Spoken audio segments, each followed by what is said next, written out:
Welcome back to the MBH podcast, Money Buys Happiness, Season 4. Listen, first I got to say, shout out to all of our subscribers. Everyone showing us love. Keep tapping the subscribe button. Keep showing us more love. We appreciate you guys. But with that being said, we have an amazing guest today, Matthew Santoro. What's up, bro? How are you? Very well, thank you. Thank you guys for having me, by the way. Thanks for coming, we're bro. excited, man. We're excited. I just realized I had a gift for you, and I forgot it. No, stop this. I just realized, bro. It was a bottle of wine. It's okay. It's too early anyways, bro. It's okay. I'm going to get you that bottle. Yeah, Remember I DM'd you? Yeah. You're like, what kind of wine do you like? I'm good with that. I like to like kind of ask people way ahead of time. Yeah. Like, this is a little trick I do. So if you ever meet like a girl or a guy for the first time and you're like, I'm interested in being friends with this person, or like if it's a girl and you're like, oh, I'm kind of interested in this girl, like right off the bat, ask really direct questions. That's like, what's your favorite ice cream? What's your favorite movie and stuff? And she'll answer being like, haha, that's like a weird question. And then months and months and months down the road, you surprise them with that. And they're like, how did you know? Yeah. Like, totally forgetting. Because they don't think about it right off. They don't like lodge it in their mind that like, oh, he asked that question, right? But if you ask it like when you're in the relationship, and then it doesn't mean as much a week later, because like, oh, he asked me that. You're right. Interesting. Look at already dropping the gems. Little trick. We didn't even intro you yet properly. Did he hit you with that? Did he ask you what your favorite wine was? Yeah, he's like, what's your favorite wine? I'm going to bring it. Oh, come on. Bro, it was cold wine. It's on my table right now, and I forgot. It's okay. That's It's amazing. okay. We'll link up. I'm bringing it. We're going to hang more, Thanks, though. bro. We're all going to have Listen, conversations. dude, I before you got here, I was on YouTube, obviously, doing the duties. Yeah. And I just put your first name in, Matthew, and you show up before Matthew McConaughey, bro. Really? Yeah, dude. I was like, That's some YouTube holy SEO, fuck. bro. But anyways, Wow. maybe for anybody who doesn't know you, they Yeah. probably will. But if they don't, a little intro on yourself, who you are, what you do, all the good stuff. Sure. Oh, you want me to do it? Yeah, Okay. please. Yeah. It's better yes. coming from you, you know? Yeah. So I'm a small town kid from Welland, Ontario, hour and a half away or so. I grew up, 50,000 people, and I thought I wanted to be an accountant. So I remember in high school, my accounting teacher saying, well, if you want to make a lot of money being an accountant, and as a young kid in high school, you're like, oh, money, what's that's the all that most? matters, right? So I went out and I got that degree, went to Brock University, got my Master of Accountancy, and it was around I would say the end of my degree. It was a 5.5-year master's degree that I got from there.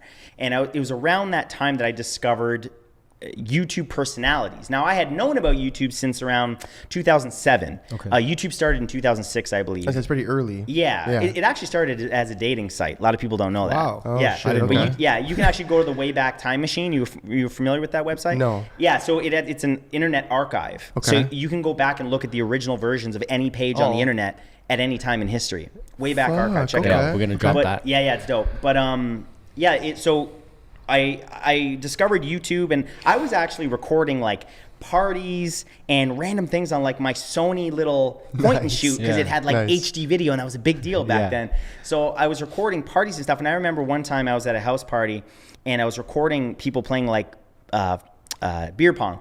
And I remember the girl saying, what are you doing? And I'm saying, oh, I'm recording this. I'm going to put it on YouTube. And she's like, what's YouTube? I'll never forget that. That's crazy. Because nobody would ever say that today, right? Yeah, but back then, it was still a weird new thing. And it was also during a time when no one put themselves on the internet. Do you remember that? Yeah. That era where it was like, don't put yourself on the internet because you're going to go to the mall and they're going to rape you. Like, remember people were really saying no, it was that, real. It was right? real. Yeah. And that was like one of the things. Narratives at the time, and but all narratives are true, right? And there's just little jabs, but yeah, and then so I started discovering other people like Ray William Johnson, and he was my biggest inspiration. But there were like 6 other people that I saw. I was like, I was watching this guy regularly, and I thought, wait a minute, there's like a whole community here. There's like a subscribe thing, and he's got millions of followers, and like, how does this work? And so I started watching him, and after months of watching him and other people, I thought I could probably do this. And I had been a class clown my whole life, and like I always wanted to just make the world happy. That's all I've ever wanted to do. I always enjoyed making people laugh. And so I started doing it. May 13th, I believe 2010 was my first video. Wow. And I did a ton of research on like, I'm completely self-taught on how to video edit. Again, I was an accountant, right? And I started doing that, and I started shooting videos at night and writing them during the day at work. Wow. Nice. Which I shouldn't have done. Nice. But you know what it's like. Like, you have a passion, and the universe is calling you towards this thing, and you're in this other thing, but like you're kind of willing to sacrifice that thing. 100%. And then remember there was that economic downturn around like 2008, 2009, 2010. And so I lost my job because I was part of a small firm. And that ended up being the best thing that ever happened to me, because I remember I got called to the office with an older lady, and she said, listen, like, our business has been cut in half. We have to let you, and I forget what her name was, go. And I remember I was just I wasn't upset. I wasn't anything. I just kind of went to my desk, got my stuff, went to my car, drove home, and I was smiling. Yeah. Who smiles when they lose their job, right? So I was like, I knew that was the right thing for me. I just wasn't happy, but I didn't want to admit it because I had invested 5.5 years in this thing. Yeah. And I think that, just to go off on like a little tangent for a second, I think that most people in society spend so much time in one thing, whether it's a job, whether it's a relationship, and because they spend so much time in it, they think, well, I can't just let this go. I have so much history with this thing or with this person. But what they don't realize is they're going to miss their destiny. They're going to miss the best that God has for them because they're staying in their comfort zone. Yeah. People prefer, the hells that they know as opposed to like the heavens that are maybe not so that they don't know about, right? I forget the exact quote, but you know what I'm saying. No. So that happened. I got home, and I remember I recorded a vlog that said I lost my job today, and I just recorded in the moment with my iPhone like 4, whatever it was. A little pixelated. Well, it wasn't pixelated actually. It was decent. Pretty good. iPhones always had decent, but like I lost my job today, and here are my thoughts. And I still have that video. It's not online, but I was like chubby at the time, and because again, I wasn't happy with life, and I was in a relationship I wasn't happy with, and she was a wonderful person. I just wasn't happy. Yeah. And then so on that day, I said, I'm going to give myself 1 year to make this YouTube thing happen. Yes.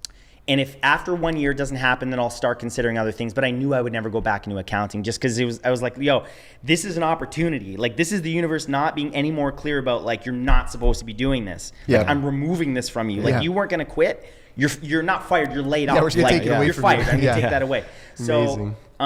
I did it for a whole year, and I tried making money on the side, like shooting weddings and stuff. And at one point I was collecting unemployment. And at exactly 1 year, like literally to the week of my unemployment running out, my YouTube career started to take off.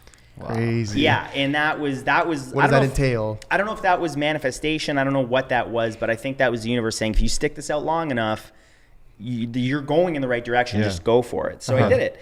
And yeah, basically I aligned myself with some larger YouTubers, and I got introduced to some people. They started sharing my stuff. That got me in the algorithm, and then it took off. And I remember it took 4.5 years to get 15,000 subscribers. Yeah. Wow. And in 1 year, I got 3.5 million. Wow. Holy And that's some Malcolm Gladwell tipping point stuff, right? Like, I don't know if you read that book, but there's this idea that, nothing happens for however much time, and then boom, there's the tipping point where it all happens at once. And we all have examples like that in our lives where we're hustling in this thing and like nothing seems to be happening, and then boom. It's like the Chinese bamboo tree, right? The Chinese bamboo tree takes however long, months or years or whatever it is, to just like not even come out of the soil. And then within like a week, it shoots up like 50 feet or something crazy like that, right?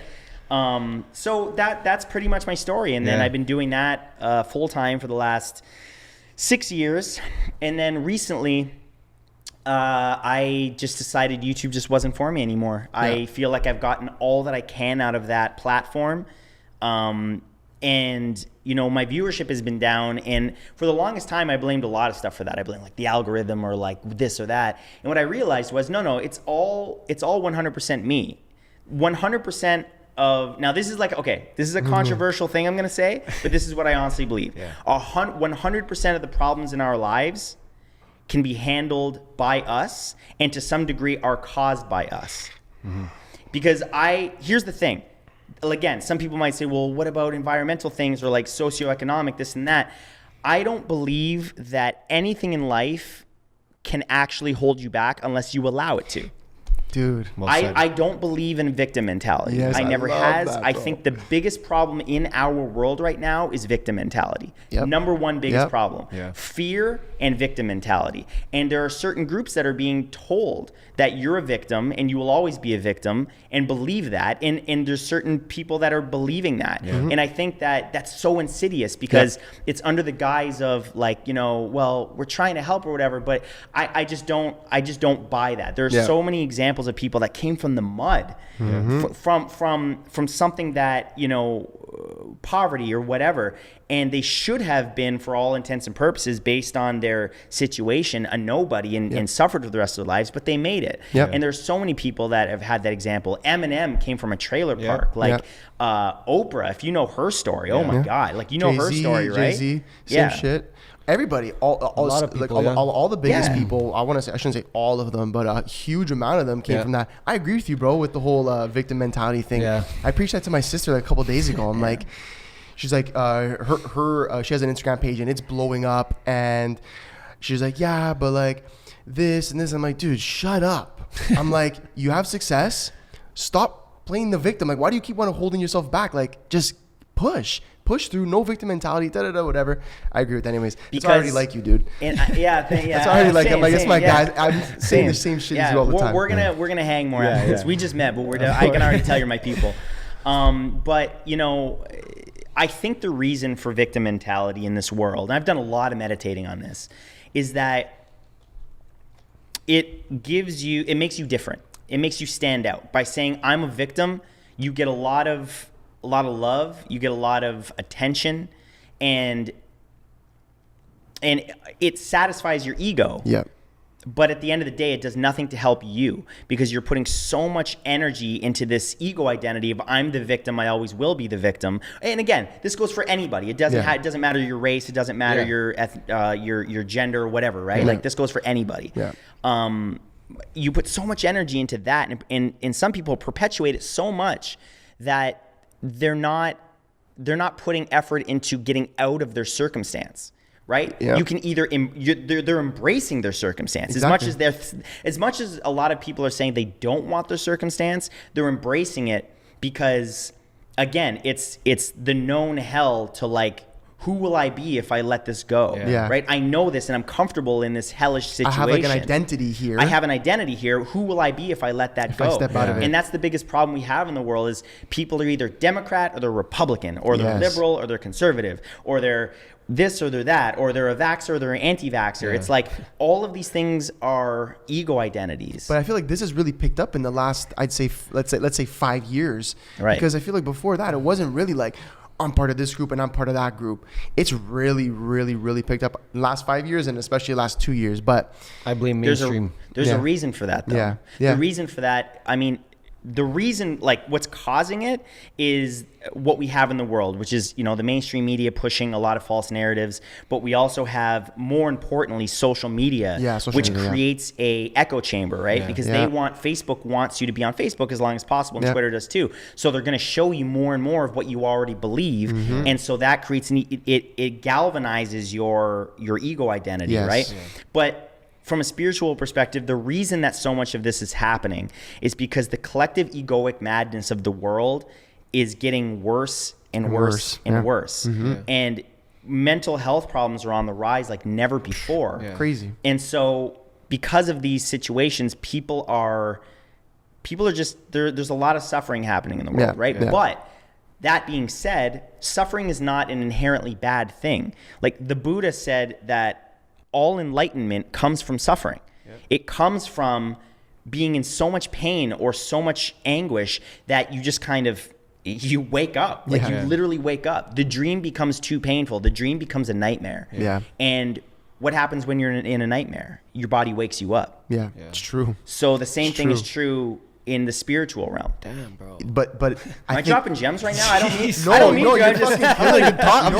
no, you're right. But I think that at the end of the day, the people who are suffering, although there is enlightenment on the other side, you got to really want to get out of it. Correct. Because some people will sit and loathe in that suffering forever. Some people will go their whole lives. And I mean, maybe that's the extreme side of it, but with the help of social media, it helps them stay there. You know what I mean? But it also amplifies it. Exactly. And that's a good thing because again, it's one of two things is going to happen.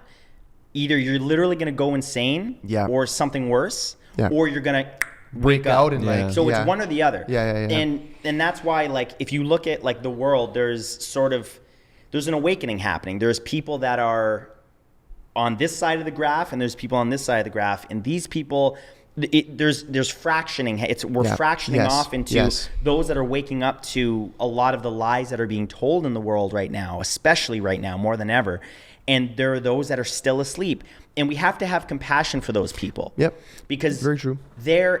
First of all, we've all been there. Yeah. Right. Yeah. We all woke up to various things throughout our lives through either suffering or just being exposed to various things.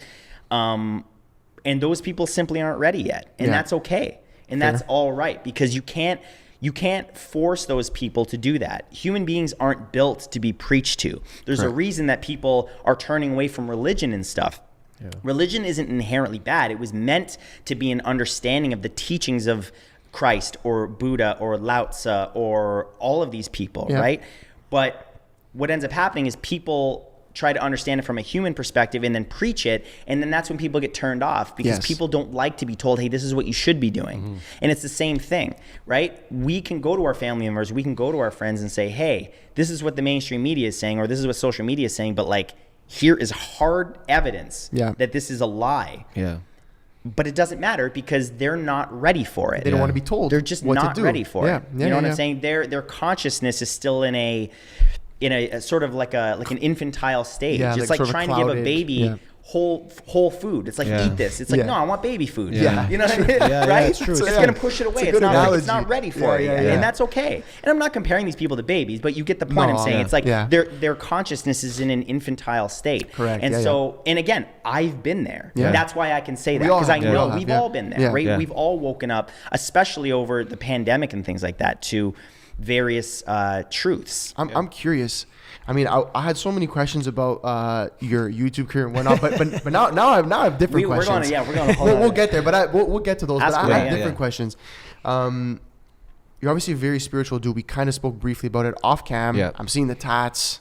I'm feeling. I got these ones are the new ones. Yeah, dude, the fucking Japanese waves and Japanese clouds. Dude, the artwork is amazing. But I'm seeing some of the more spiritual stuff. I'm getting understanding. So when were you always like this? When did you start to get more in touch with your spirituality? When did that happen for you? Well, first and foremost, I want to say being like the spiritual guy, again, is an ego identity. So I try to get away from that. I try to get away from like all ego identities of like I'm not some guru. Like I'm just a guy. Sure. I'm just a guy that went through a really hard time. I have depression in my family, and around 2015. I would say 2015, 2016, at the height of my YouTube career, I was the most unhappy. Wow. I was making 6 figures a month on my YouTube channel at that time. Now I make like nothing. But back then, thank God I saved. But and side note, I'm actually proud of myself for that, because I've always been good with money. Like I've never... I don't know if it's the Italian in me or what, but there was your accounting teacher. Shout out the accounting teacher. I guess so, but even when I was broke, I had money. Okay, we're going off on a tangent here, but I think that wealth is. Remind me to go back to what I was saying about 2015, because I tend to go off on tangents. But I remember, in my opinion, wealth is a mindset. Being poor is a mindset. It's not based on what you physically have. That's why if you give a poor, again, this is going to sound callous, and I know we're in cancel culture and whatever, but I'm going to speak my mind on this because it's important for people to know. If you give a poor person $1 million, they'll be broke again in a month. Yeah. If you take everything away from a rich person, they'll be rich again at some point. Yeah. It's because it's a mentality. You either live in a lack mentality or you live in an abundance mentality. Yeah. And so going back to what I was saying in 2015, despite the fact that I was making that much money, I was the most unhappy I'd ever been, and I was still in a lack mentality, believe it or not. Yeah. Wow. Believe it or not, I still would not really try to spend money, and I would still when is this going to go away? And I lived in fear. Yeah. And it's not to say I should have gone out and blown my money. I'm glad I didn't, right? Because nothing lasts forever. Yeah. That's what these tattoos are about, right? Yeah. The principle of impermanence. But for me, I try to tell people I was making all that money and I was so incredibly depressed. Yeah. And it was because all I was doing was putting all of my time. I was living in LA. I was living in a penthouse in LA. Dope. I was spending $10.5K US a month on rent. Wow. Woo. That's a nice spot. It was a nice spot. It was right on Vine Street in the middle of Hollywood. Yeah. And I thought to myself, like I'm gonna go out there and I'm gonna live the Playboy lifestyle, and that just never happened. I thought it was gonna be a big YouTube party, and it just never happened. Yeah. I moved out there beginning of 2017, January 2nd of 2017. I thought it was gonna be a big party, and it turns out like people are hustling out there. Yeah. People are working hard, and a lot of like the parties and stuff you see, they happen, but like either those people are often living that lifestyle. Exactly. Everybody else is hustling. They're doing podcasts. They're doing everything else, Yeah. right? And so I didn't know that, and I went out there. And I was just really depressed. And I remember I was isolating a lot. And just because I was like sad at the world, and all I was doing YouTube. And I remember a guy I didn't even barely know. His name is Evan. His rap name is 11, and a shout out to him because he's one of my best friends now. He lives in the city. Cool. And he said, "Yo, man, I only knew him from like a YouTube event." And he said, "Yo, I'm coming to LA. We should hook up." And I said, I don't know what it was, but it was the same voice that when I got laid off told me you're gonna be okay. It was the same one that guided me and said, "Yo, you need to invite this guy to live with you for a month." Cool. Wow. Okay. And believe me, back then, like, bro, my own mom came to LA and didn't stay with me. Yeah. Simply because I was just in such a bad place. Yeah, you're right? Just to isolating. give you context Yeah. of like how bad of a place I was in. It's just like I want to be alone. Wow. And so I like totally threw that out, and I was just like, come stay with me. I just said something crazy. And it was that changed my life, that decision, because Really? he was heavy into meditation. Wow. Cool. And he I remember he stayed with me, and every morning he'd meditate. He'd say, "You want to meditate with me?" I was like, no, like I don't, that's all like, I don't need that. Yeah. And he's like, okay. And he meditated. Next day, you want to meditate with me? Nah. Okay. And then like, I think about 5 days went by, and I was like, all right, I'll try it. And I started getting into it, and I started thinking like, wow, this is a nice little break for my mind. It feels good. And then I started getting more spiritual, and then I started reading books on spirituality, and then I started reading the teachings of, Lao Tzu, Buddha, Christ, all these other enlightened beings, Krishna, all these other enlightened beings from the past. And I started realizing, I started waking up to, the Maya, the illusion, of life. Yeah. And in that, all that suffering was meant to push me in that direction. Mm-hmm. And that's kind of how I got into being a more spiritual person. Yeah. I am far from perfect. Yeah. And I want to be clear about that. And I never will be a guru. And there was definitely a time when I was excited about this stuff because I was in such a state of peace. I was trying to wake people up. Like I was woken up. Yeah, But again, yeah. it's the same thing. It's a timing if people thing, aren't though, yeah. ready, Yeah. you're trying to give a burger to a baby. It doesn't recognize it. It's not ready for it yet. It's not big enough for it yet. And so that's kind of where I was at with that. And then I moved home because of the pandemic, and I thought, it'd be better to be home. And then lockdowns caused me to lose a lot of, like, basically all of my spiritual training, mindfulness training, failed me. Yeah. And I really got into a place of like deep depression because of the lockdowns, which I think is a normal, Very normal. human experience. Yeah. I mean, they've done studies on monkeys. I'm sure you guys have heard Yeah. that. They Yeah. lock a monkey away from people, and it literally goes insane and Goes becomes crazy. violent, Yeah, right? yeah. I didn't become violent, but so I'm in a place now where I'm starting to just take care of that again. Yeah. And I'm not fully in a place of like happiness, because right now what I'm trying to do is balance where the world is, which I feel is dominated by false narratives and lies, with balancing that with living with peace. Yeah, like where you want to be, where the Yeah. world is and where you are. And they're probably and very how far do off. and the Buddha always said the middle path is always the right path. You Correct, don't want to yeah. go extreme on the other side. Yep. You don't want to go all on one side, Yes. or like you don't want to become what they call I think it's Pratyeka Buddha, which is a Buddha that he is so spiritual, he literally removes himself from the world, and he's like, I got the key, and he just goes off and does his own thing. And then there's the Bodhisattva, which comes back into the world and knows the truth but still plays the human game. You got to play the game.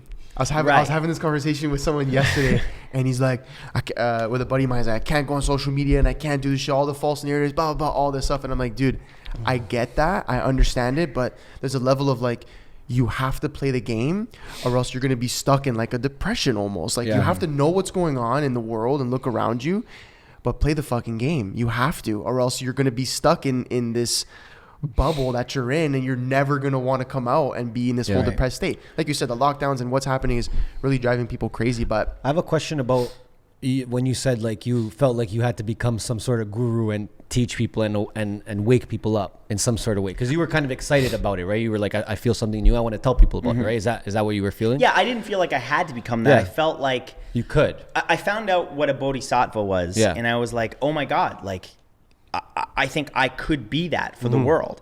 I think because I was in such a, man, there was like a good like 2-year period, maybe 1.5 2 years, where I was just in like, I want to say like bliss. Like I was just so happy. Nothing bothered me. And I was just like, I got it. Yeah. And then the world was like, do you? And like slap Boom. me, right? Yeah. Like the world's like, all right, let's see how spiritual you are, bitch. And like, turns out, you know, like 2 years is not enough practice.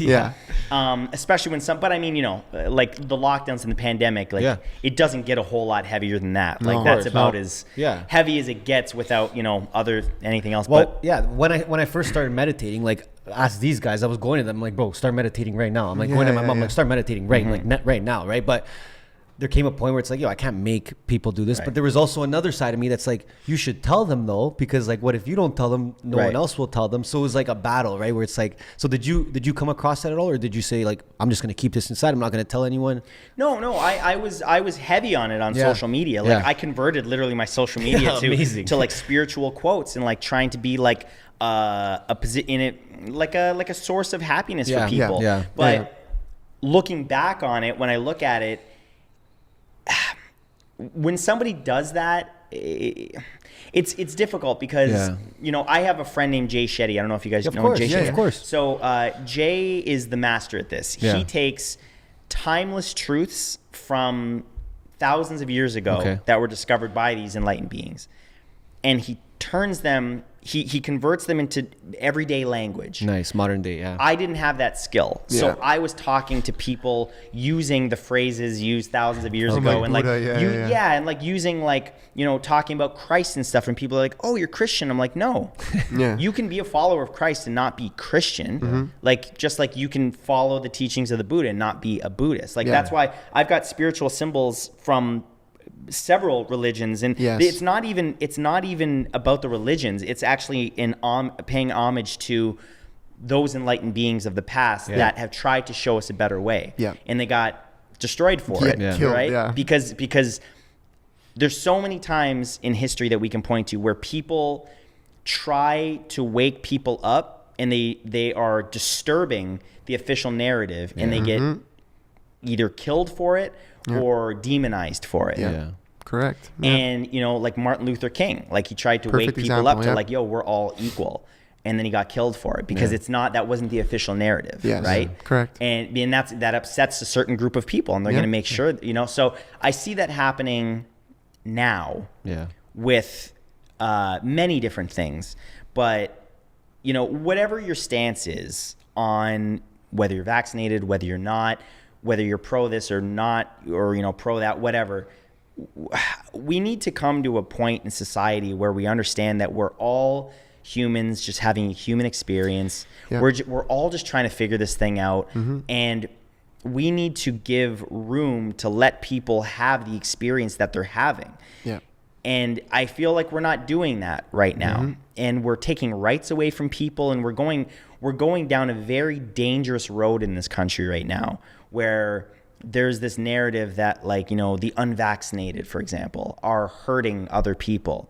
They're the super spreaders. They're the ones that are, which is scientifically inaccurate. We all, like, we're at a point now where this is not a mystery anymore. We know that the vaccine helps to drop you know, the biggest symptoms, and you probably won't end up in the hospital, and that's great. But let's stop the narrative that those people can't spread the virus. They absolutely can. This is scientific fact. They absolutely can still get COVID.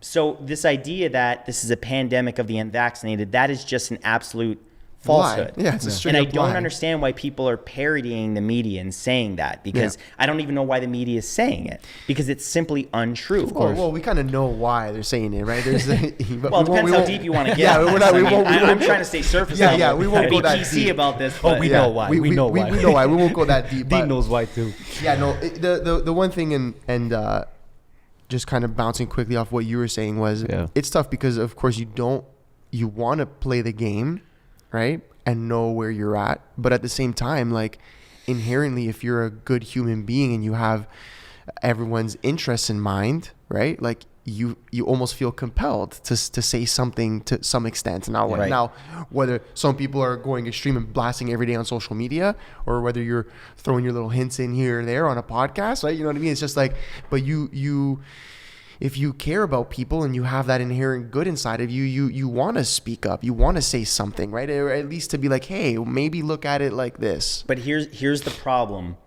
with trying to be a saint of your cause. Some of the biggest atrocities that have ever occurred in the world were by people that thought that they were trying to help others. Good, yeah. Fair, yeah, very fair, yeah. Right? So many examples of that in history of people that, like the witch trials back in, I don't know, hundreds of years ago, whatever. Yeah. They were convinced that, you know, if this woman's a witch, so we have to make her have an act of contrition and believe in Christ, and she'll say, no, I'm not. Like, I don't know what you're talking about. And in a final act of trying to get that person to convert, they burn her at the stake. But again, we're doing this this hurts me more than it hurts you. I'm trying to help you here because I don't want you to be damned in eternity because you're a Satan worshiper or whatever, right? So there's been a lot of examples of that in history where people thought they were trying to help others. For sure. So that's why I recognize that even though I have certain stances on certain movements or certain things that are happening in the world right now, I recognize that I don't have all the answers. Fair. All that I can do is live my life the way that I think is right based on the evidence and based on logic. Yep. And I try to leave it at that these days. Sort of tread lightly, I guess. I try to tread lightly. I try to. I mean, most people know where I stand on most things nowadays. For sure. There's certain things that I've never spoke publicly about because I realize that people just aren't ready for that conversation yet. True. They're just not. True. And we can speak behind the scenes and stuff like that. But but there's just too many things that, you know, if you go against certain official narratives, you will absolutely be demonized for it. Yep. And it's especially difficult for someone like myself who's a content creator. I don't like the word influencer. Content creator, because I do have brand sponsorships. I do have these things, and those things do matter, again, on the physical plane. So of course, that's where the balance comes in, right? You gotta keep your like I could go full spiritual and try to wake people up to these certain things, but you know, I don't want to. The physical experience is going to suffer. So again, the middle path: understand and believe what I believe, but don't kind of go ham on like play the game, the physical realm. Play the game, the middle route. Tread lightly. And life is a game. Life really is a game. Like that's the thing. And I want to be clear, like to everyone listening right now, like we're all going through something right now. And one day, when you're 80 or 90 years old, or 100 if you're lucky enough to live that long, you're going to wake up and nothing that is happening at this very moment is going to matter at all. It's not. You know what you're going to be thinking of?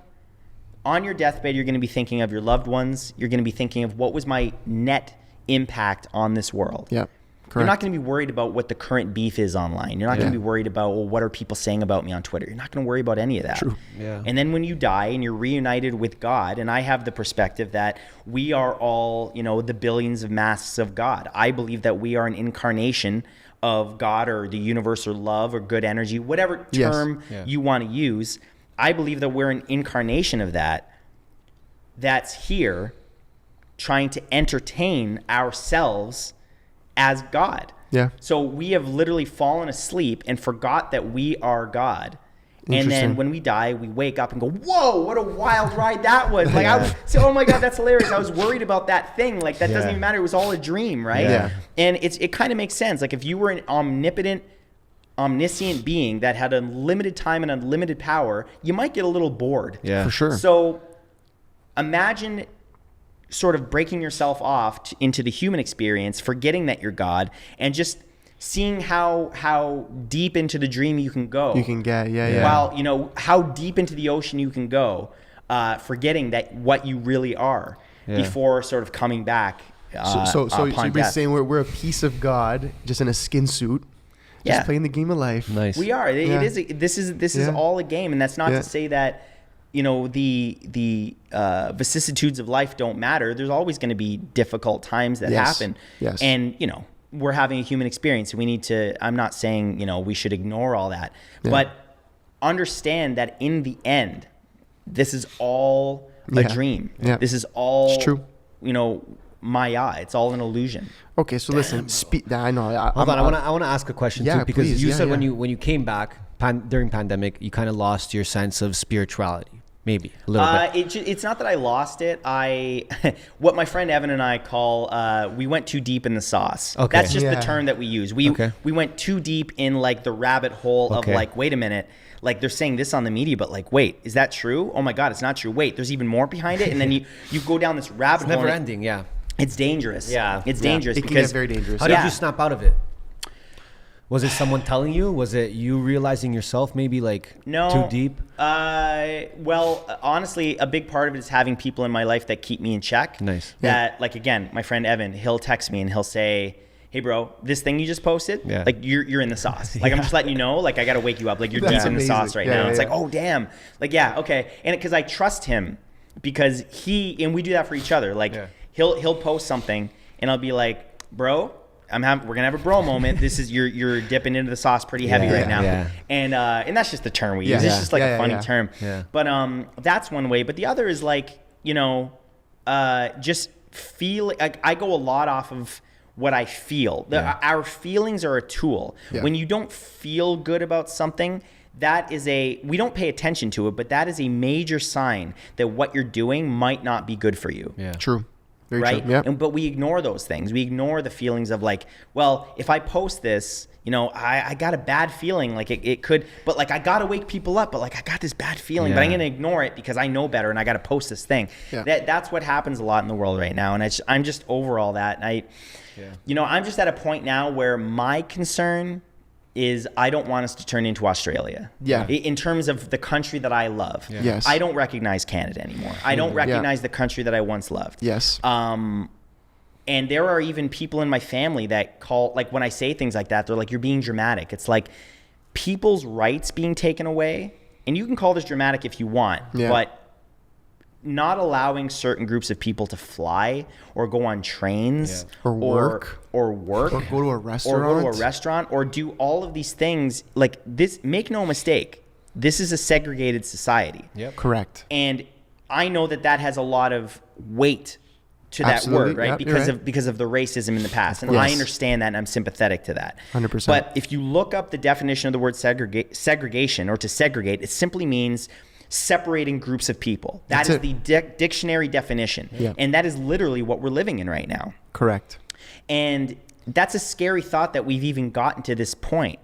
And there's a lot of people that are blaming, for example, the unvaccinated for all the ills of society right now, which is just not, it's just not accurate. And again, I'm calling for unity here. I want all sides to come together to realize that we're being very much played right now by something bigger. And I don't know what that bigger thing is, but I can tell you that anytime in history that the government or any other group of people wants to pull one over on the people, all you got to do is divide them. That's all you got to do, because you're worried about so much low-level stuff that you're not looking at the high-level stuff. Yes. Yeah. And again, I don't know what that means. I'm not a conspiracy theorist and stuff like that. But again, speaking of conspiracy theories, like people, I'll give you an example. And I don't want to go too deep into this, but like I can't help it, right? Because this is something this does bother me quite a bit. And this is something that I'm currently working on just letting go. Okay. A year ago, I posted on my Instagram story that I think that a vaccine passport is inevitable. When I said that, I lost several friends because they were saying you're going crazy. You're a conspiracy theory. You've gone way off the deep end. There's not going to be something that you have to go around in order to enter businesses and in order to have your rights. You're not going to have to carry these papers. You're a conspiracy theorist. Yep. Well, it's a year later and we have that, and that's exactly what ended up happening. Yeah. But I check my DMs and I don't see any apologies. Of course. It's an ego thing. I don't see. Maybe I don't know. Maybe there's a setting to like turn on apology mode, but I don't see any of these people that called me crazy. Facts. that said that like I'm a bad person because I'm talking about this. I don't see any of that. Yep. And it's interesting to me because these were people that were once my friends that really said some nasty things to me. Yeah. And you know, I've lost some people that I really considered pretty close friends over my beliefs over certain things. And I think that a lot of people can identify with that nowadays. And you know, I was lucky enough that one of those people I saw at a house party, and even though we had differing opinions on the vaccine, for example, we ended up embracing. And I thought, and that was a really beautiful moment because even though that we're still, I can still feel the divide between us, but at the end of the day, a hug can go a long way. Yes, correct. And just literally just hug somebody. Shut up with the words and just hug somebody. Hug somebody that you disagree with. And you will, it was in that moment that I was like, damn, like we're all just humans. Like we're really just humans trying to figure this out. And we don't have to agree with each other's positions to understand that we are literally made of love. Like we are literally made of the most amazing things in the universe. We literally have stardust in our bodies. And so when you think about that and you think about how short of a time we have on this planet, I think it puts a lot of things into perspective. And like I said, when you're on your deathbed in 50, 60 years, you're not going to be worried about something someone said nasty to you on Twitter. Twitter's not even going to exist. You know what I'm saying? Like Twitter's got to go. Twitter's got to stop. Well, Twitter's got to go now. But again, it's a useful tool. It's a useful tool because the more that technology and social media is accelerating the egoic madness of the world. And I don't believe that anything is neither good nor bad, only thinking makes it so. That's what Shakespeare said. Right? I don't believe that anything is inherently 100% bad. Again, controversial opinion. People are going to say, what about murder? And what about like, like, I'll give you an example. I was going to say, please. Let me give you an example, all right? You've heard of Mothers Against Drunk Driving. Correct. Okay. That woman, there was a mother and daughter. I can't think of her name at the moment, but they grew up in California.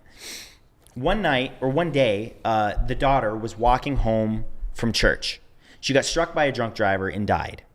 Now, in that moment, right, we would, using our minds, label that as bad. I think we can all universally agree on that. But the mother decided, after I think the guy ended up getting off or got a light sentence or something, which was terrible, right? The mother decided, I'm going to do something with this to prevent this from happening again to other people. I'm going to use my pain, right?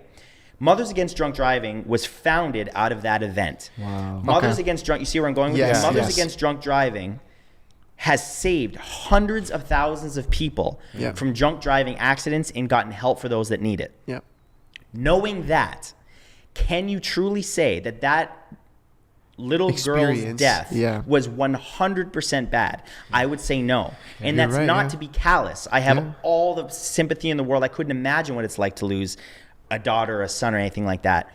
But when you turn something like that into a positive, which is possible with all negative things that happen in life, you can't say that it's 100% bad. So what was the Shakespeare saying again? Sorry, it was... Nothing is either good nor bad, only thinking makes it so. Nice. Okay, okay. So you tied it in pretty good there. Yeah, it makes sense. No, you're right. It's how you look at the situation, and you can probably pull some good out of almost any situation. Right. And you got to be careful about labeling things in life because how many times have you been in a situation where something worked out that you're like, hell yeah. And it ended up being the worst thing that ever happened to you. Yeah, it's true. I can think of relationships where that's happened, right? I wanted this girl and I got her and it ended up being the most toxic human being in my life. But the opposite's true. How many times have you wished and wished and wished for something and you didn't get it? And then it turns out, oh man, I'm so glad I didn't go down that road because this thing ended up happening. Like, thank God. It's like God's delays are not God's denials, right? Just because something is delayed, sometimes if something's delayed, it's God saying, yo, you don't understand it right now, but I'm trying to protect you because you're not ready for this thing. You're not ready. And so, but the problem is people give up. And that's not what it's supposed to be. It's just that you weren't ready in that moment. So damn, this guy woke up speaking facts. I know. I'm like, damn. Happy thanks fucking. I want to get into the content side a little bit now. Sure. Bro, you have 6.2 million YouTube subscribers. I guess you've piled those up over the last 10 years, 8 years? 11 years. Wow. Since 2010. So you mentioned that there was a time where you had the 15,000 followers and all of a sudden, boom, right? What kind of content were you putting out at that time? Before that, I was putting out a little bit of everything, sketches, skits, comedy things. Nice. And then I started doing top 10s, and I noticed that the top 10s were getting double, triple the viewership. Yeah. And so then I would go back to the skits, Yeah. which made me the most happy because I was just being goofy, but it didn't get the viewership. And then I went back to the top 10s, and I thought, wait a minute, what if I exclusively did top 10s? And that's when everything started taking off, and I became known as like the fact guy, and I started the 50 Amazing Facts series, and that's how that happened. Took it from there, and I guess is that where you went from 15K to Around just, there, yeah. Wow. Okay, so then from there, I know you're gaming now as well, right? So now I'm a full-time Twitch streamer. So I quit when did YouTube. the Twitch start? So again, let's go back to what I said about nothing is either good nor bad, right? Yeah. It's just the way that we label it. When the pandemic lockdowns happened here in Toronto, I was going out of my mind, as many people were. Yeah. We were isolated, and I only have 2 cats. My family lives an hour and a half away, and I couldn't even have visitors over during that time. It was a very strict lockdown. People don't understand. The lockdowns we had in Toronto were some of the strictest in the world. People don't really don't understand how bad it was here. Only I think Australia was worse. We were the worst next to Australia. Yeah. Australia would be the worst. Next to China, that was literally locking people in their homes and letting them starve to death. Yeah. That was actually happening. But people aren't ready for that conversation. That's just one of those things that people aren't ready for that conversation. But yeah, so I started doing streaming because I thought, you know what, I need something to literally just take my mind off this. Yeah. And so I always had a Twitch account because I reserved my username. I just never used it, which is something everyone should do, by the way. It's a little life hack. Even if you're not an influencer, even if you're not a creator, reserve your name on every platform, because one day you might end up using that platform. Like I remember Snapchat. I remember I reserved my Snapchat username, and 2 examples notable were Snapchat and Musical.ly. Wow. Right? Wow. Which we all know what that is now, right? Yeah. But Musical.ly at the time, I was like, yo, this is like mad cringe. I'm not gonna be like rapping and doing all this stupid stuff, right? But it ended up becoming TikTok. It got bought. Yeah. And now it's TikTok. Now it's the biggest social media platform in the world. I got my username on that, right? So if you wait, it's too late. So reserve that. Anyway, I started streaming on Twitch to pass the time, and I've been doing it for the last year. And the community on there is amazing. Like so many good people. And people, like, the number one thing I learned about Twitch is I was never into it because I thought, well, I don't want to watch people game. Like, what is that about, right? But it's actually much less about the content, and it's more about the community. Or I would argue it's equal as much parts community and content. Okay. And that's what's so amazing about Twitch. I haven't looked back. I uploaded my last YouTube video like a couple months ago. Yeah. I have no interest in going back, just because I have no passion for it anymore. Yeah. And some people said I'm crazy. They're like, yo, you're leaving behind a massive platform. Yeah. And I'm like, yeah, but I'm not happy doing it. I was going to say, if it doesn't make you happy, did you notice maybe that there was some people from YouTube came and followed you on Twitch? For sure. But I actually... or did you build a new community? I stopped promoting it on YouTube simply because they are so different that it doesn't always translate. Like, people will come and follow, but followers don't matter. Views matter. So you can have... 100,000 Twitch followers, but if you're getting 100 views a video, something's wrong. Does it matter? It doesn't right? add up. So I stopped doing that because I noticed that people were making accounts just to follow me, but they weren't actually watching. And I guess the content probably is way different than what you have. It's very different. Yeah. So It's are they very even going to different. connect? And people only, like, a lot of people only know me from YouTube. I'm kind of like the smiley, goofy, like, clean guy, right? And on Twitch, I swear, and I'm more myself. And I voice my opinion on things. And like, there are people that haven't watched me in years from YouTube, and they discover me on Twitch. They're like, you have tattoos? I'm like, bro, I'm a very different person than like, the asleep small town kid that I used to be. I've experienced things. I've gone through things. I'm 36 now. I'm not a 30. I was 25 when I started YouTube. So I'm not 25 years old anymore, and I've grown. And by the way, whenever people say to me, like, you've changed, I say thank you. Yeah, you're supposed When to. people, because to me, the worst fate in the world is to remain exactly the same decade after decade and never evolve your perspective or your beliefs. I think that is the worst fate for a human being is to never change. So when people say, you've changed, I'm like, oh, thank you. Yeah. Like, even if you don't agree with me, thank you. Because I know who I am as a person. Yeah. Quite frankly, I don't care what you think of me. And that goes for both ways, by the way. And I know I'm kind of going off on tangents here, but this is how my brain works. Yeah. Like, you know, so many people are obsessed with like likes and people liking them online, and they like that can inflate your ego so terribly, and you need to take that with a grain of salt. But the opposite's true.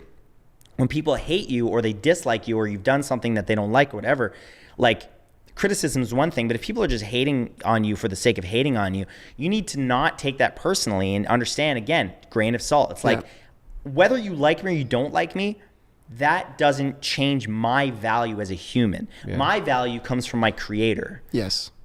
Because I am my creator. Yeah. You know what I'm saying? We are all the same. And so when you hate on others, you're hating on yourself, because we are literally, again, I know it sounds like one of those things people say, but we are all one. We really are. And this is the fact that we are just separated by bodies is just, it's an illusion. And so we just need to be kinder to ourselves, I think, or kinder to each other, especially right now. Yeah, I agree. So when you hopped on Twitch, you kind of rebranded, I guess, now your content and what you're doing, and even the way that your tone comes off, right? Like you said, you're swearing now. I'm just being me. Yeah, you're being you, right? So this is more for like any Twitch creators out there, I guess, trying to give them some value. When you first started, were you looking for like a niche? Were you No, you were just doing what you liked. I just started. Okay. The number one barrier that anybody has, from what I've seen, when people say like, how do I get started? How do I do this? How do I do that? Every single time, the number one thing that people don't consider is just start. Just doing it. Yeah. Literally just start, because people worry about, well, am I going to know how to video edit? Do I look good? How does lighting work? They get overwhelmed and then they just never start. Yeah. The best thing you can do, if you want to be a YouTuber, pick this up, put it on video mode, and go, hi, this video is probably going to suck when I look back on it in 10 years, but I'm starting. And boom, upload that. And people might roast you. People might say, oh, what is this? This is crap. Whatever. But if you don't do that, you're going to defeat yourself before you even start. That's the hardest part, whether you want to start a podcast, Twitch. Dude, I had my 1 year anniversary on the 25th of September for my very first Twitch broadcast. Yeah. I look at that video and it's cringy as hell.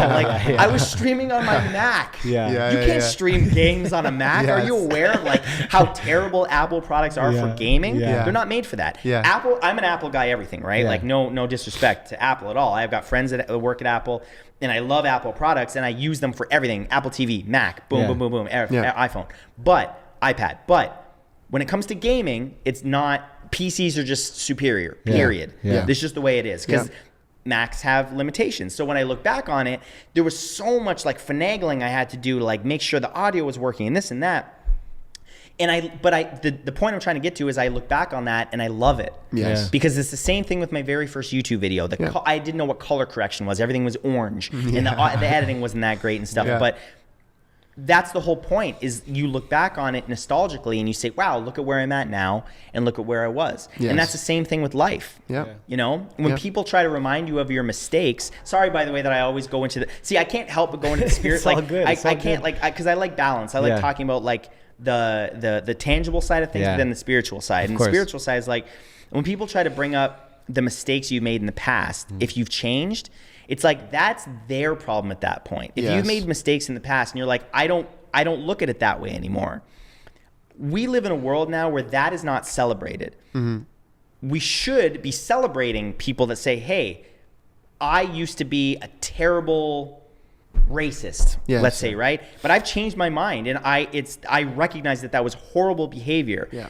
Instead of saying, wow, like, let's celebrate that guy. Like, we need more people like that in the world that are truly like on the side of people of color and that maybe didn't used to be. Like, that's something to be celebrated. We don't live in a world like that. We live in a world where it's like, you're saying that now, but do you remember when you used to say these things? You want to pull up your tweet from 20 years ago. Exactly. It's like, dude, like Kevin Hart's a good example. Like he said homophobic tweets like 10 years ago, right? Back when, by the way, it probably wasn't it probably wasn't accepted, but like, dude, we grew up, I don't know how old you are. 28. You're 28. Yeah. Oh, okay. Yeah. So I'm 36. Like I grew up in a time where it was okay to refer to, homosexuals as the F word, right? I prefer not to say it.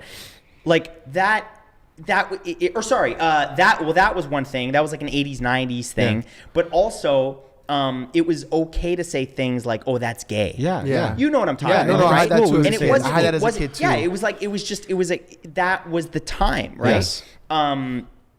And now that's absolutely not acceptable, and I don't say those things, right? Which is understandable. I'm not 8 years old anymore, right? Yeah. When I was 8, maybe that was cool to say, "Oh, like that's meaning." Like Macklemore did a song on that, talking about how saying "Oh, that's gay" is like suggesting it's the lesser, right? Yes. And he's absolutely right, and those types of things should be celebrated. Growth of human beings should be celebrated. Yeah, dude, I say this all the time. I'm like, we have to look back. We have to look back at the mistakes that were made, and it's a weird way to put it, but celebrate that we've gotten past that and we've learned from those mistakes. But instead, we want to go and cancel people for things that they've said, 20 years ago, 10 years ago. They love that. But in that moment, that was what was normal. Yep. You can't hate that person for saying what they were saying back then. Especially comedians and shit too. Like, but if they're still crazy. saying it 10 years later, there's a problem. Yeah. Then there's a That's real my problem. point. And you're absolutely right. And that's absolutely needs to be said. And you're right. Like if somebody still has that language or those beliefs, then huge problem. I don't believe in cancel culture, period. Yes. But if you were to cancel somebody, that would be the time to cancel them. Correct. Somebody that is currently still doing hateful, negative things. Fine. No problem. Cancel their sponsorships, all that stuff. Yeah. But like, I agree. Man, Christ had it right. Like forgiveness is always like, dude, these are not new concepts. Like these guys had it figured out thousands of years ago. And we're still struggling as a species to figure out the most basic stuff. You know what? I think it's a cycle too. There's a cycle of like, it cycles in and out where it's like these enlightened beings come and teach and people wake up to it. And then something happens in history where you fall back out of it again. And it's got to keep. It's a cycle, right? Everything that happens, life is it's a cycle. You look back at history, how many times have similar things happened? 100, 3,000, million years ago, whatever history it was. Always repeats itself. Always repeats itself, right? So it's kind of just like navigating with that in mind, right? Yeah. But we live in a time of decadence right now. Yeah. And we even the most poor people or the most marginalized people in society still live like kings and queens compared to people even 50 years ago. Even 50 years ago, half a generation. And so that I think is contributing to the downfall of society, that we have it so good that we now have to find problems. Yes. We literally have it so good, and this goes for anybody. Yeah. We have it so good in society, and this goes for anybody. I don't care who you are. Any race, any gender, whatever. I'm not saying those people don't have struggles. I'm not saying that white people don't have struggles, black people don't have struggles. Of course, we all do, and some more than others. Yes. And there's some things that we need to change in the world, for sure, right? Some reform, police reform, whatever. But when it comes down to it, the problems that I'm not even talking about that. I'm talking about like the other things in society, a lot of these movements that we're so worried about so many things. Oh, nice. Sorry, I just saw your tattoos. We're worried about so many things that like would not have at all mattered if you lived during like World War I or World War II, when your actual life was on the line. When you actually lived in poverty, my grandmother lived through a time where she couldn't get glass that wasn't green. The only glass available was green. I remember for the longest time, my grandma always had this green glassware in her house. And I was like, why is your glass green? She said, this is from the war. We literally couldn't get see-through transparent glass. So people are worried about like, I don't even want to say it, man. People are just worried about like insignificant. Look at people's bios. Let's put it that way. Look at people's bios and the stuff they put in their bios. That's all I'm gonna say. It's enough. Social justice warriors. They all have similar bios and certain things, hashtags that they have in their bios, and certain this/thems that they have in their bios. And it's like, that is the stuff you're worried about. I know. when well, like that to me is the greatest indicator that we live in a time of decadence, because you're worried about things and trying to make other people worried about things that really don't matter. At the end of the day, be you, love who you want to love, and equality for all, and that's it. Yeah. And it just but it the also world comes has gone down overboard with so many things. I agree with everything you're saying. I think also the issue is that it's the whole social justice thing is that when you try to, like, these social justice warriors, we'll call them, whatever, they're white knights, whatever. Yeah, exactly. They're really trying to push this on people, and that's where they're getting the pushback. Instead, live with the beliefs you have, live with love in your heart, like you're saying, whatever, and the world will conform to that. But instead, it's like, this is what it needs to be. Put this stuff in your bio. I'm fighting. You guys are trying so hard instead of just living with it naturally and letting people open their eyes to it on their own. But we want to force shit down people's throats all the time. Well, that's what's so dangerous about Bill C-16. Yes. And I'm sure you're familiar with it. And again, this might be controversial, but I don't believe in compelled speech, period. I don't care what it's for. I believe in compassion. I believe that if somebody wants to identify as this or that, I have no problem if somebody identifies as a woman, calling them a woman. I respect that, and I will love them the same as anybody else. But what I have a problem with is when the government steps in and says you have to call anybody what they tell you have to call them. That is so dangerous, because that is a slippery slope. Yes. As soon as the government, and I'm not even talking about anything to do with gender specifically, I'm just talking about the concept of the government saying you can or cannot say this.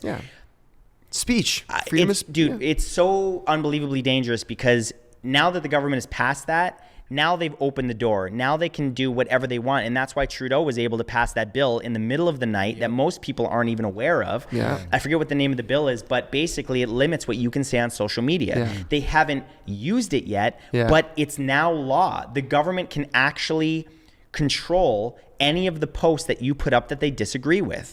And that's why I get nervous, because I think that we're going down this road of potential communism in this country.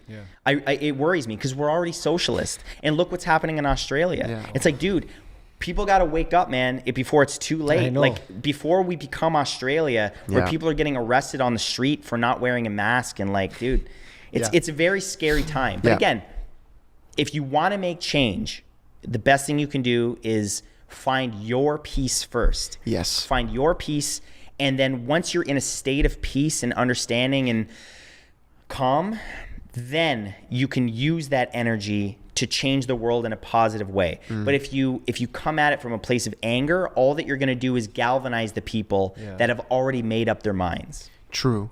Okay, so then speaking to that, when you feel like you found your, like, let's say speaking to somebody who has found their peace in their beliefs and whatnot, what's the way of, in your opinion, what's the way of making that positive change then?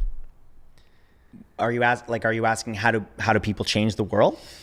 Yeah, like, okay, like you're saying, yeah, exactly. Like, essentially you're saying, like, with all the stuff that's going on, whatever, right? We'll use that as an example. And if you're somebody who has found peace in yourself and understanding and looking at the world and seeing what's going on, right? You feel comfortable now in who you are, and now you're not approaching it from anger anymore. You're approaching it from a peaceful perspective. Right. What's your way to make a change? I wish I knew. Yeah. I really do. I wish I knew. It's one of those things where, because it's like we were saying earlier, you also have a game to play, because you have to look out for your well-being at the same time.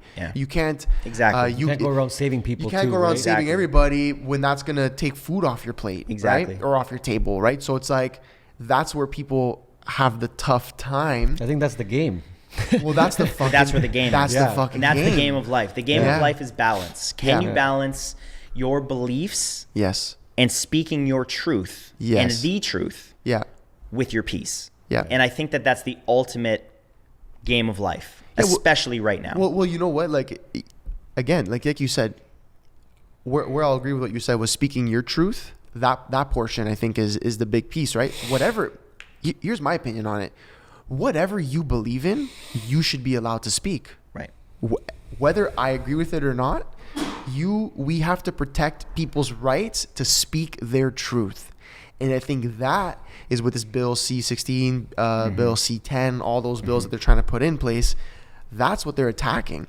And like you said, whether it's about the he, her, she, them, whatever, gender, race, anything, vax, unvax, narratives, all these things, when the government has control over what you are allowed to, what comes out of your mouth, the most organic thing that we have, one of the most organic things that we have, where is it too far? Like where do we stop it, right? But while you're speaking, I'm going to pull something up because there's a quote that is so poignant for what we're talking about. But continue, because I want to read it. No, for sure. And it's, I think that is what people are missing, is that we want to stop everybody from speaking their truth if it doesn't align with our own interest. Right. We don't even care for that person to have that right.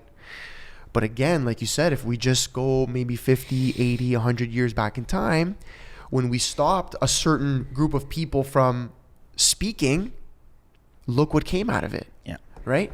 It's not hard, and this is why I get frustrated, and maybe the anger comes out. It's not hard to do a little bit of tiny bit of research. It's so tiny. But that's your ego coming in again. No, I know. I'm just saying, but I don't give a fuck. I'm gonna put my ego here for a second. There we go. Let's see that's where I get frustrated, where it's like, dude, you're on your fucking phone all day. How hard is it to pull up Google and do the tiniest bit of research and see that when we go down the path that we're going, bad things tend to happen? Actually, just to counter, to play devil's advocate, it actually is difficult because Google hides those results. You're right. I'm saying a tiny bit. So you have to remember, again, compassion. Yeah. You have to remember that even if people do Google things, a good example, vaccine side effects. Yeah. Okay. Say you Google that. You're right. Say you I know. You can't Google it now. Specifically, don't Google that now. No. But specifically Google. I say Google because I literally mean only on Google. Yes. If you go on DuckDuckGo, good luck. You're gonna get a completely. They don't censor things. Nope. You're gonna get a completely different. You're gonna get actual results. Yeah. If you do it on Google, the first 10 pages are gonna be nothing but vaccine resources. Yeah. That's not what you asked for. Yeah, it's true. That's not what you asked for. You're right. But You're right. But big tech, Facebook, Twitter, Instagram, you name it, they're all in collusion to push a narrative. Yes. Which, again, I don't know if it's some insidious dark plan or if they literally just think they're doing what's right. I don't know. I don't know what they're. Yeah. I know. I'm sure. I saw your. You can't say for sure. That's. We don't know, right? Exactly. And it's easy to be like, oh, there's like a dark cabal behind the scenes, and like you got to be careful about that because of course. You're coming up with a story that you don't know as fact, right? And then that's going against what you're fighting against. Exactly. And you're being counter. Right. And by doing that, you're being a hypocrite because you're doing the same thing that people that say you're unvaccinated, right? You're doing the same thing that the people that those that are vaccinated are doing to you. Yeah. Oh, true. He's unvaccinated, so he doesn't care if his grandmother dies. Like that's like the trope thing that's going around, right? He doesn't care. It's like, no, that's not fact. You're coming up with a story in your head, and 99% of the time, the disagreements we have are because we're coming up with a story in our head. We're not basing it on fact and logic. We're basing it on the circus that's happening up here, the constant chatter. But I just want to read this to you. Read that. This is something that I heard this a long time ago, and this is for I think this is important to say, and I didn't come here with the intention to talk about this, but this has implications for what's happening right now with people that are unvaccinated, their rights being taken away. Yes. I just want, and this is all I'm going to speak on this, and I just want to read this, okay? Yeah. First, they came for the socialists, and I did not speak out because I was not a socialist. Then they came for the trade unionists, and I did not speak out because I was not a trade unionist. Then they came for the Jews, and I did not speak out because I was not a Jew. Then they came for me, and there was no one left to speak for me. Damn. That's exactly what I was going to say. People can't even imagine. Never mind the research on Google. Imagine in 4 years when Trudeau is no longer the prime minister and the guy is the prime minister. You don't agree with him anymore. And it's some conservative who wants to limit your ability to talk about women's right to choose or something that you do not agree with censorship on. that power is already there. So Right. now they're telling you can't talk about stuff you agree that you shouldn't be able to talk about. In 4 years, somebody else with a blue flag is going to be there instead of the red flag, and he's going to tell you, hey, you can't post about abortions. Right. We're not going to let that happen in this country anymore. And by that time, it's too late. It's too late. Way too And late. any time that the government, anytime, I got to be careful because I can go off on the deep end here. Yeah. Anytime, and this is just historical fact. Yes. I'm not even speaking opinion here. Correct. Anytime that the people give certain power, that's new power to the government, it is extremely hard to get that power back to the people, and the government will do everything they can to keep it. Keep it, yeah. And that's the biggest problem with living in a socialist country. I love my country. I don't recognize it anymore, but I love Canada as a country. Yeah. And for the longest time, I was anti-gun, like the most Canadian stereotypical guy you can be. Yeah. I'm anti-gun as much as you can possibly. They're only weapons of destruction. And I still believe that. And I still, there's certain things I still believe, but now I understand The other side. the other side. Yes. I understand why the forefathers in America believed that a well-armed populace was the best defense against tyranny. Yes. Now you're starting Because to see, look at Australia. Yeah. They gave up their They guns have actually. they gave up their guns Recently, very like recently. a couple decades ago. Oh, wow, There was okay, a mass okay. shooting, and Jim Jeffries has a comedy sketch about this. You Wow. should look it up. Yeah, Look up Jim Jeffries talking about guns. It's Okay. hilarious, but he makes a good point. Yeah. He talks about how the Australian government said, there was a mass shooting, and they said, that's it, no more guns, and they took everybody's guns. Yeah. Perfect. Peace for a couple decades. Yeah. Yeah. Now what's happening? Yeah. Yeah. Now they're The wishing they government had is literally tyrannical Yes. in Australia. Yep. Yeah. And we're To the next. next extent. And we don't have We're any next. way Yes. to defend ourselves. And then and by the way, I'm not saying this is going to happen, but I'm saying if they wanted it to happen, Easily. there's nothing that we could Yeah. do to stop it. And by the way, people think, oh my God, that'll never happen. You're a conspiracy theorist and stuff. It's like, dude, the way that these things happen, it's insidious. It's gradual. Yes. It's like the Thank vaccine. you. The vaccine. Thank It's you. not pushed on you. Yeah. Yeah. The people will ask for it. Yeah. Yeah. After 9/11, the way that the Patriot Act was passed is that people were so fearful Yeah. about terrorism, which happens. That was like one of a handful of time that's happened in U.S. history. Yeah. Yeah. Granted, probably it was the biggest, Yeah. and it was the most detrimental to the world, but people freely and willingly gave up their freedoms Yeah. Yeah. to allow the government to spy on them, which is a fact. You Yep. can look Yeah. it up. Yep. WikiLeaks and Yeah. Julian Assange, he exposed that the government regularly spies on American Citizens, citizens. yeah. That happened because of the Patriot Act, where people asked for it. Yeah. It was not taken from them. Yeah. The people said, yes, please do this. Yeah. It's the same thing with the vaccine passport. Yes, please keep us Out safe. of fear too, yeah. There's this deadly virus that's going to kill everybody. I'll give up anything to stop Yeah. it. Yeah. Yeah. That's extremely dangerous because now you're letting go of logic and reason for emotion. Yes. And as soon as that happens, and as soon as the government does it, which they've done, now it opens the doors for more things. Oh, you're not complying? Well, we're gonna like in China, like people are talking about. There's this social credit system, thing yeah. coming, They'll be right? here. They'll be here.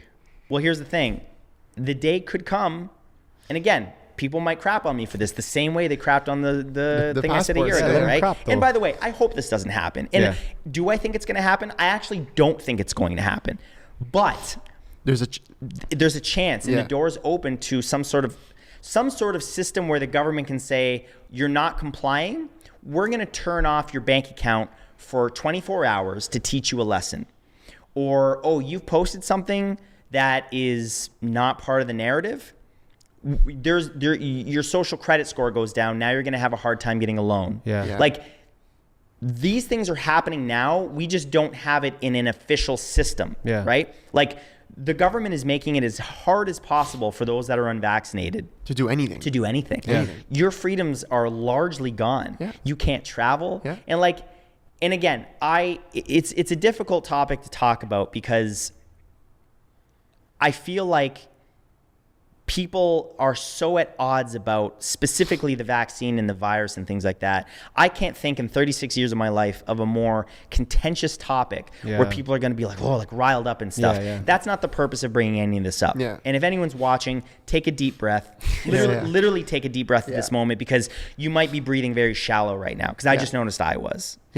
So it's important to breathe deeply and stay in the moment. Too, you're because once we start getting into this stuff, it's like you start getting into survival mode. Heavy, you start bro. getting like your back starts getting up against the wall. Let's come back to sort of a place of peace. I'm just trying to say that these possibilities can happen, and all of the people out there that think they're doing the right thing by welcoming things that limit people's freedoms, all I ask is that you consider what we're talking about here. That there may be devastating, detrimental implications in the future that were unintended, that you were not prepared for, and that isn't going to be your fault. It's not your fault, but you enabled it. And that's just something that I want people to understand. I'm not going to sit here and blame anybody. But what I am saying is, please put on your critical thinking hat and do your own research. That, if anything else from this broadcast, meditate, breathe, and do your own research on something that isn't Google. And I'll leave it at that. I'm not even telling you what to believe. I'm not saying this is right, this is wrong. I'm not saying anything's right or wrong. What I'm saying is, be a critical thinker and please do your own research. That's it. Well, man, like, to go into that a little bit, and I'll speak from a personal perspective, like, I'm not vaxxed. Get out of here. What is this? You're a super spreader. No. So it's like no, I know, but like, so like, I poke fun, but I have to. So it's like, now it's like, do people think that I'm a secondary citizen? Like, I'm you are. No, you ask him. You can ask me. I'll hear me out. Hear me out for a second. Like, seriously, like, to think with this perspective, like, I'm not allowed in a restaurant. I'm not allowed at a Blue Jays game. I'm not allowed to go to the gym. I'm not allowed to get on a plane. I'm not allowed to do so many different things. If I didn't have this business, I wouldn't be allowed to work in a lot of places. I would be in a very tough situation right now. If you were a nurse, you'd lose your job. I'd be losing my job. My mom works for the school board. She's in a very tough position right now, where she's fighting for her right to work. How did we get to this point? How did we get here? And truly, whether you're vaxxed, unvaxxed, one vaccine, wherever you're at, 5 vaxes in. Like, truly take a step back and stop looking at it from like a needle in your fucking arm for a second and be like, oh my God. No, stop looking at it like health. It's not about your health. No, I'm going to say that's facts. Like, look, what I'm saying, whatever. If you believe it or not, to a degree it is, but there's a much larger picture here. It's not they changed it now. Maybe the first couple months they could play it off about health. But think about that, man. Like, there's a if the numbers on the media are true, there's 20% of. Which they're not. I don't believe they are. I don't believe they are. But let's say they are. And why start telling the truth now? Why would they start now? I'm just saying. Listen, benefit of the doubt. Let's say that's true. 20. It doesn't matter. We're getting lost in the sauce here. I can feel it. I can feel those when I'm with my people here, I can start talking shit. No. It's more for me, man. It's more for me of like, again, let's just say it's real. 20% of Ontarians, we'll speak just to Ontario. 20% of us aren't allowed to do regular, everyday, normal things. That's not Canada. That is not the country we know and love. That is not the reason we have been such a progressive country. That's not the reason people flee war-torn countries to come here. We're not the same. We're not who we were 2 years ago.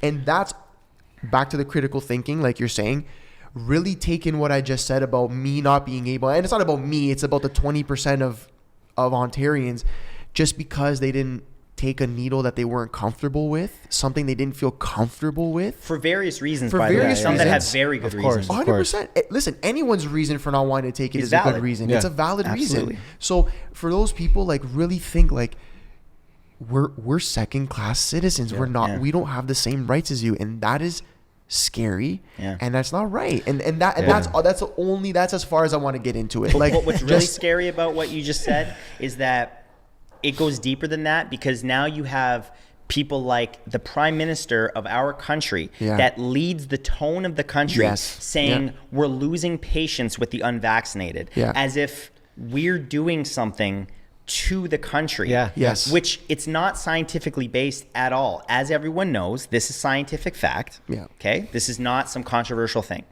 If you're vaccinated, you can still get and spread COVID. Right.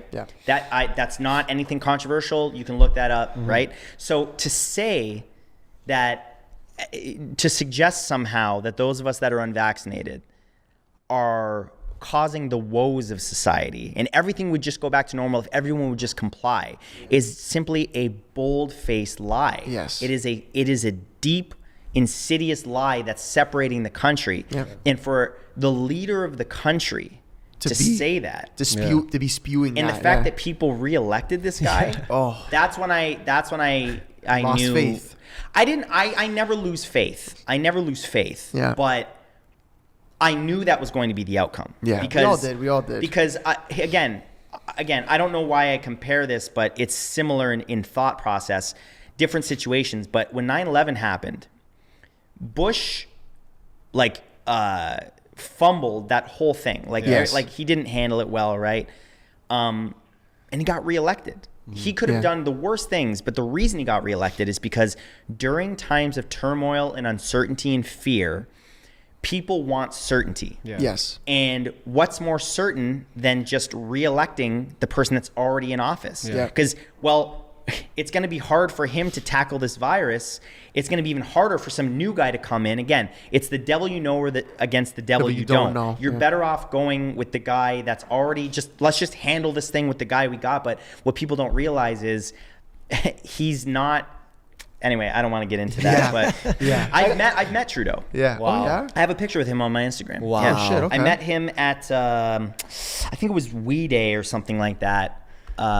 Is that the charity embezzle a bunch of funds from? Okay, That's the one. He wasn't always a dust like he is now. But he wasn't always. No, he wasn't. No. And at that time, I shook his hand, and I remember saying, "Thank you for what you did for this country." I was very much on board with his equality thing, half of his cabinet as well. I like the idea of him, and I thought that he was the embodiment of Canada. But now, again, doing your own research, I've seen videos. It's not fake of him praising China. Have you seen this? Of course, I saw that. It's a little conference. And he's like, I admire China. They can, because I admire the communists, the Communist Party of China. His exact words are, I admire the Communist Party of China because they can get things done quickly. And, dude. That is the opposite. The leader of Canada just said he admires the Communist Party of China. That doesn't worry people in the slightest. Apparently that not. is terrifying. And then you do more research, and then that's when you go down the rabbit hole and find out certain other things that But again, I don't want to be talked about. But even when you said something, you're like, listen, I'm not gonna blame you, but you enabled this if the time comes, right? I'm gonna blame them. Straight up. And that's because fair. If it comes to a point where you think that I don't deserve what you deserve because of a shot, and now I don't have freedoms, I'm blaming you because the government's doing what they do. They're putting us against each other. I forget who said the quote, but somebody said a quote which was, "The people get what government it deserves." Yes. Yeah. Fuck, Makes sense. Right on. So you can't fuck, blame right the on. government. I don't blame the government. Why? I don't. I was blaming the government. Me too. But I thought about it and I was like, wait a minute. The government is only given the power that the people give it. Give them. Exactly. Yeah. Okay. So Yes, So you can't blame the government for doing what it's doing when the people are asking for it. Well, you can't get mad. Of course. If you're going to blame anybody, you have to, and again, I don't want to play a blame game because again, I'm Yeah, calling for unity Of here, course. but if you were to blame somebody, it's the people that are enabling What's all of this to happen, that are saying things like this is a pandemic of the unvaccinated, But if you say that, which is not scientifically based at all. Think about even this perspective. Actually, these two guys put me on this because usually after our podcast, we'll just talk for another hour because of just all this energy exchange. No, I enjoy this, right? yeah. So they both put me on this. Actually, I think it was Dean. I know a lot of people who got we'll go into the vaccinated talk here for a second. I know a lot of people who got vaccinated just because they wanted to travel. They got vaccinated. Hear me out for a second. Yeah, of they got course. vaccinated just because they wanted to travel. Yeah. They got vaccinated because they don't want the hassles of being unvaccinated. They got vaccinated because their work pressured them. Yeah. Ultimately, you sold your freedom to the government. You sold your right to travel by getting it only for that purpose. You sold your right to work to the government if you only got vaccinated because it pressured you for work. You gave them the power. Can I say You something ultimately too? gave them the power. To And get so back the rights that you already you had. already Yeah. had. They were Yeah. already yours, right? Yeah, So it's yeah, like yeah. I look and I say, okay, how many people now, under who aren't elderly and immunocompromised, like how many people who didn't get it for health reasons?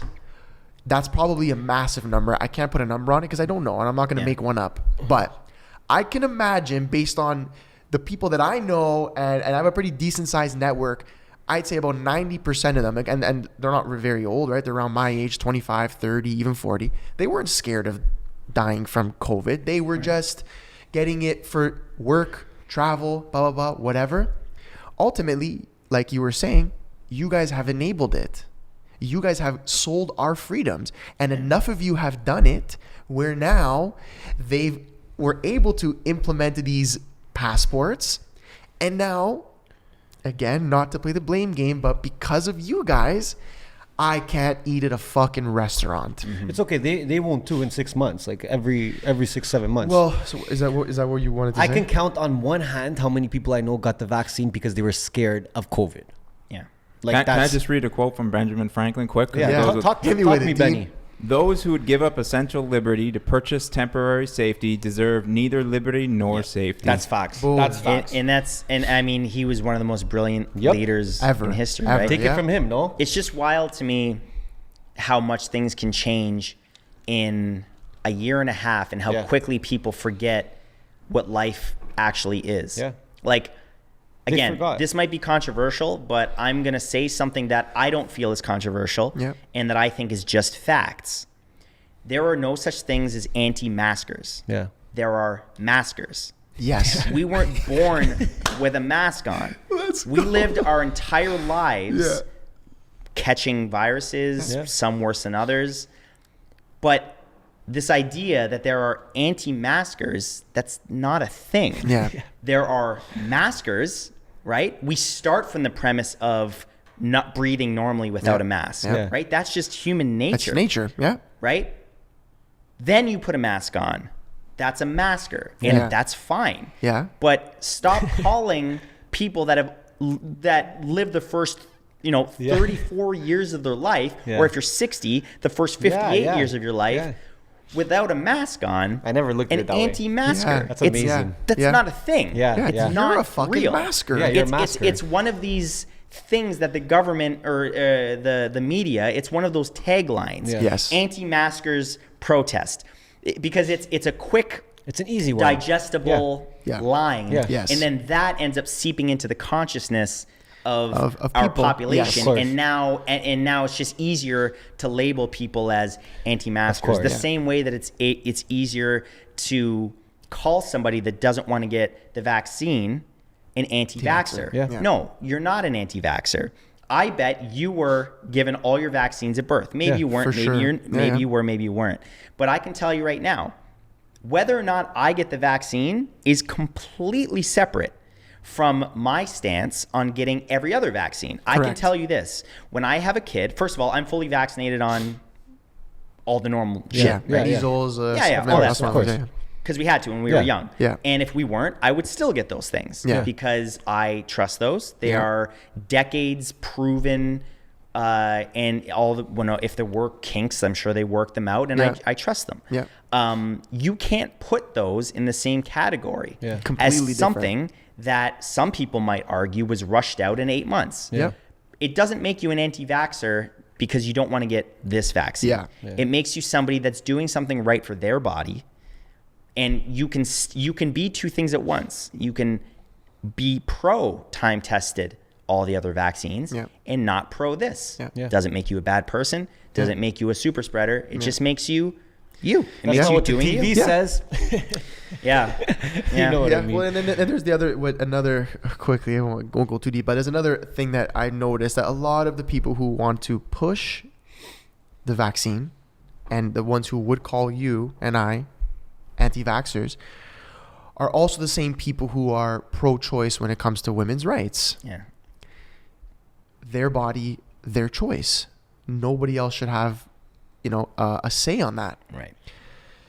But unfortunately, that same ideology doesn't stand true when it's my body, my choice, for which this is a fact, call it controversy, an experimental vaccine. Mm-hmm.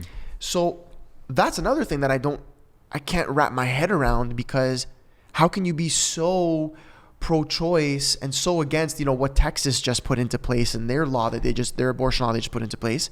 How can you be so against that, but so for forcing me to take something that I'm not comfortable with? It's compartmentalizing. Yeah. So people compartmentalize in one part of their brain and say, this is completely different. Yeah. Because if they realize the truth, which is they are not different, it's your body and it's all the same concept, the cognitive dissonance would be off the charts. Yeah. Yeah. They Self-destruction. wouldn't be able to Yeah. handle it. Yeah. Yeah. And so that's why people choose to compartmentalize that Yeah. stuff. So that's the answer to that.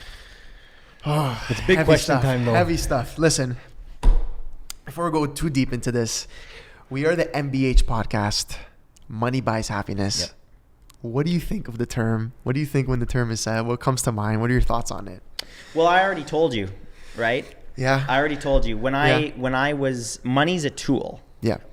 And like any other tool, it can be used for good or bad. Money itself is not inherently evil. Yeah. The love of money is inherently evil. The idea that, the obsessive pursuit of money is, it can be considered unhealthy. Yeah. But I can only speak from my experience. I can't speak for anybody else. And I can tell you that when I was making 6 figures a month back in like 2015, I was at the height of my depression of my entire life. Wow. And maybe seconded only to when I was going through hard times during the lockdowns, because that was pretty tough. Yeah. But money is important because it's a tool that can buy you things that give you joy. Yeah.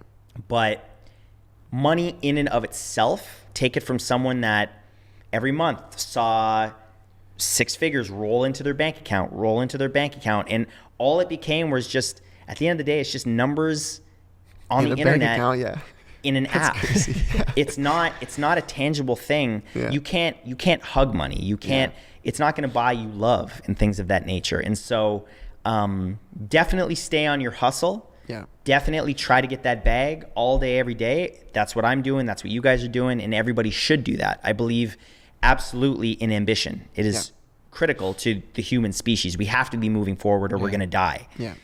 That being said, don't let your ambition rule you. You rule your ambition. Don't let your ambition rule you. Because as soon as that happens, then it becomes a game of it's never enough. Yeah. Yeah. You made True. $1 million? I need 2. Yeah. I got 2 million. Man, Jeff Bezos is like, I got to be Jeff Bezos. Yeah. And dude, there's nothing that Jeff Bezos has in his life that makes him happy that I don't have.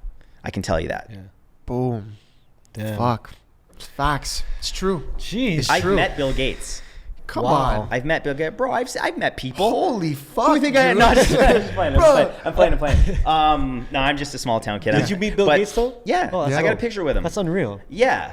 I'm not a big that was fan. Back, I'm that not was a big back when fan. I liked him. Yeah, that's what I was saying. Yeah, I was I'm a a huge big fan fan Before now. I woke up. Exactly. Yeah. There we go. Yo, Not even appreciate you gonna get into coming. that. Not even get into that. Yeah. But yeah, Yeah. I met him, and That's dope. I actually asked him. I actually said to his face, "We all know money doesn't buy happiness. So what makes you happy?" Wow. And he actually backed away from me when I said that. Like, he got really defensive. And Melinda, he was still Yeah, married to her at yeah. the time, walked in front of him and actually said, we meditate. She like had an answer prepared, Oh, yeah, and they yeah. actually meditate. But Wow. I think that he is so known as like the money guy, as one of the Yeah. richest people on earth, Yeah. that to say that, I think is not something people say to his face often. Of Yeah. course. And I said this to one of the, at the time, he was the richest man in the world. Yeah, I said, yeah. money doesn't Wow. make you happy. What makes you happy? And I don't think he was prepared for that. Yeah. And He was shook, eh? yeah, but yeah, he was a nice guy and everything. And He was just.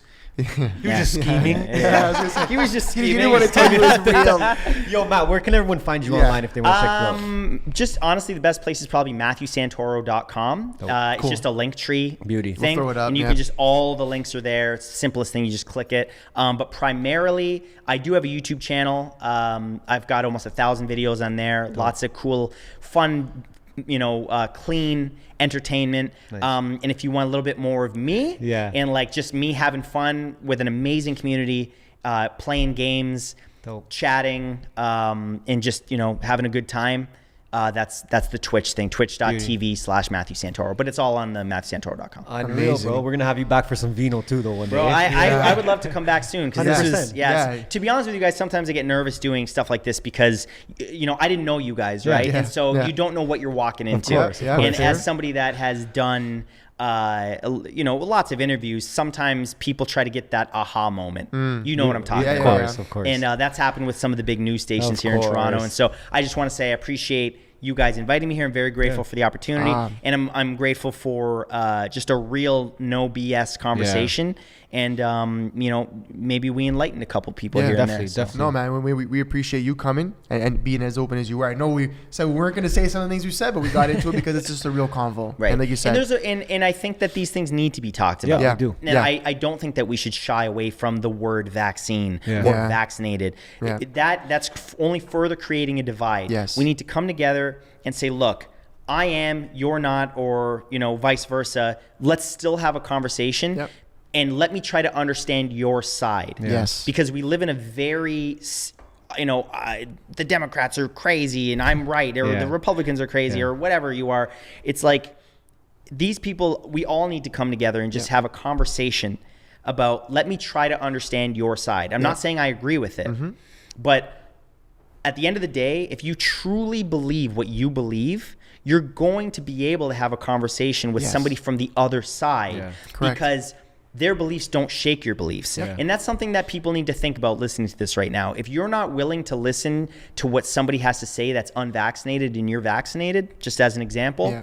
then you are not as confident Yeah. about your position as you think you are. Yeah. Because Yeah. you're deep down, you're actually afraid that they're going to present you with something that's going to change your mind Yeah. and thus change your identity. Yep. Because your identity is wrapped up in your beliefs. Yeah. And that's what an ego identity is. Ooh, heavy stuff. Jesus Damn. Christ. No, holy fuck. Dean, we're gonna Jesus turn Christ. this episode into a novel, bro. Yo, listen, Just YouTube, gems, just gems. Don't take this episode down. All right, we're sorry. No, just kidding. No, listen, yeah. disclaimer. Yeah. Do what's Yeah. right for you. Yeah.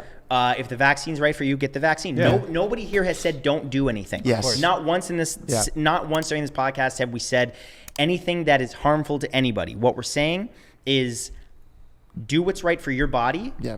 And obviously take the precautions you need to take. You know what I'm saying? Yeah. If and the official stance is wear a mask, just do it. You know what I'm saying? On your own time, here we're not, because this is a private gathering. Yeah. It's different. But at the end of the day, do what's right for you Yeah. and do your research. That's the number one thing, man. Yeah. That's more people need to start doing their research. And I know it's convenient to just believe whatever narrative is going on because it's just convenient. People got their own problems. They don't want to worry about, Yeah. is this true or not, right? It's heavy But stuff. it's freeing to know. It's upsetting, but it's freeing to know Yes. the truth behind things. And that would be my recommendation. We're gonna place. Do your own research. Do your own research. That's number one. We're not telling you Yeah. to do or not do anything. Do Yeah. your own research. You decide for yourself. That's it. 100%. Dean, on that note. We out. All right.